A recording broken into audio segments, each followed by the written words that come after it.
Murder mystery continues this noon in the case of a New York City woman killed while jogging in Massachusetts. The young woman had established herself as an employee of Google here in the city. CBS 2's Janelle Burrell is live at noon outside of their offices in Chelsea. Janelle. Well, Alex, kind, bright, and gracious are just a few of the words that colleagues of Vanessa Marcotte have used to describe her. She had a thriving career here in this city, and this afternoon, police in the small Massachusetts town where she was killed, they are throwing all the resources they can at this case as they try to track down her killer. Her death so brutal, so vicious.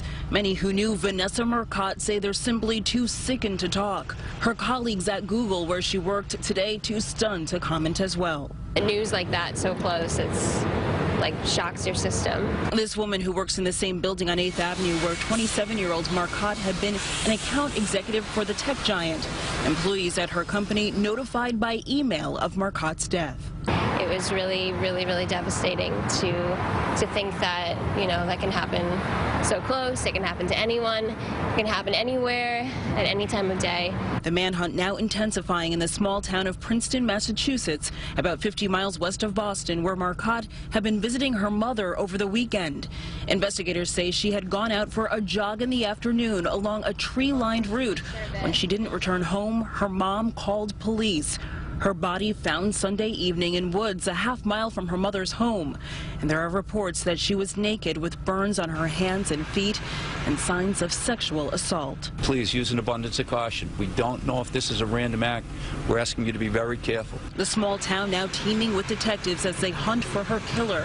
While here in New York, some women say they're now more cautious when running alone. New York City is typically safe if you live in Manhattan, but you never know with these things, so I tend to be a little bit more careful. Just 5 days before Marcotte's death, 30-year-old jogger Karina Vetrano was killed in Howard Beach, Queens, where detectives are still trying to find a suspect. At a community meeting there last night, police say they don't believe the cases are connected. With that said, we are going to continue to share notes and compare evidence as both cases progress. 2 young women, 2 young lives full of promise, both snatched away. Just pray for a family at this point. It's so sad. And tonight, friends and family of Vanessa Marcotte will hold a vigil in her honor in Princeton, Massachusetts.